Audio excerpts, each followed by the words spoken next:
Hello everyone, hope you are doing well. My name is Akash and welcome to our channel Coding Turtle. In this video, we are going to discuss about intersection observer in JavaScript and how does it work. In this video, we will use intersection observer to implement lazy loading images, and then we will see how we can use polyfill library to support observer API on lower Chrome versions. And finally, we will implement infinite scrolling in a simple React.js app. If you are new to this channel, please subscribe to watch more awesome videos. Have you ever been stuck in a scenario where you had more than 50 cards to render on your screen and your website was beginning to feel slow and crappy? And then you went into a self-doubt, thinking to yourself, why did I choose to become a developer? And maybe this is the reason I am underpaid. If that is the case, then Intersection Observer is what you need. Intersection Observer API lets you register a callback function which will be executed whenever DOM element enters or exits its ancestor element or your document viewport. Earlier, developers used to detect if an element is inside viewport or not by using onScroll event and running loop on DOM elements, then on every DOM element calling getBoundingClientTrack method and checking if the top property of the element is less than window.innerHeight or not. Whenever it is true, we run our desired logic. But there are some issues with this code. First, the frequency of scroll event is very high, which means our code will run unnecessarily even when it is not required. And second, it is running on the main thread, which can make our website slow. We will try to lazy load the images using Intersection Observer API. I have created an index.html which contains some dummy cards. These cards have custom data attribute on our image tag consisting URL that we want to load for the images. I have added some simple CSS to get us started. Now, to initialize intersection observer, you need to pass two parameters. One is callback function and second is an options object. In options object, there are three properties. Root property, which defines which element you want to use as a viewport. When it is set to null, then it listens to your browser's viewport. Let's just set it to null.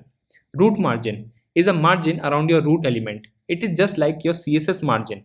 Whatever value is set, your root element will grow or shrink in size according to that. Let's leave it to 0 pixel. Threshold, it indicates at what percentage of target's visibility the callback function will execute. It takes values from 0 to 1. And if you want to fire callback when your element is 60% visible, then you can set it to 0.6. Default value is 0, which indicates callback is fired as soon as even 1 pixel is visible. Let's set this value to 1. Callback function gets two params, entries and observer. Entries will be an array consisting of all the target elements that had an intersection change. An observer will be your created instance. Now we will loop through entries array and check if our element is intersecting or not.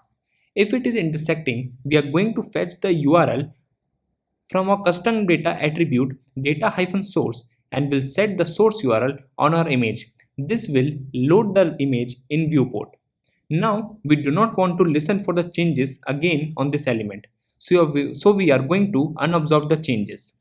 Now let's fetch our cards and start observing the changes on our elements. As you can see, images are lazy loading now once they appear inside viewport. Least Chrome version that Intersection Observer supports is 51, and now if you want to support version below 51, then you can use a polyfill library. For now, I am using Google Chrome Labs library, and there are other polyfills also that you can use. I have copied the source code from the repo since there was only one file. So we will check if the running Chrome supports Intersection Observer API, and if not, then we will load it. I have created a simple load.js script method which loads and appends the JS script inside the DOM. Here I am running Chrome 49. If I comment the polyfill, then you can see it is not working. Now I am going to uncomment it, and it is working fine now, and I am able to lazy load the images. First, you should convert your lets and const into vars, since lower Chrome version does not support that, and change your for each function to simple for loop. You can download older Chromium versions from chromium.org website. Now let's implement infinite scrolling using intersection observer. I have created a sample React app. we are going to save our dummy cards data inside a state demo underscore cards, and we will loop over it to render our cards component. Our card component takes URL and value as props and renders an image and a title. Now, to implement infinite scrolling, we need a fake API and an observer. Our fake API will use promise and take one param as start index. It is going to add 10 to all the start index variable and generate a new array of objects. To implement observer, we will create an empty div in the end, and we are going to observe this div for intersection changes. Whenever it is in view, we will call our awesome fake API and append the elements inside the DOM. Let's create an observer. We will use ref hook and will later attach this ref to our empty div that we created in app.js file.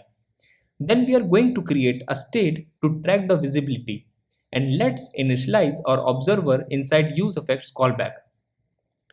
Our observer will take callback function and options object. Option will be provided as props. Inside our callback function will update our visibility state whenever our callback is triggered. We are going to unobserve the changes when component unmount and disconnect the observer.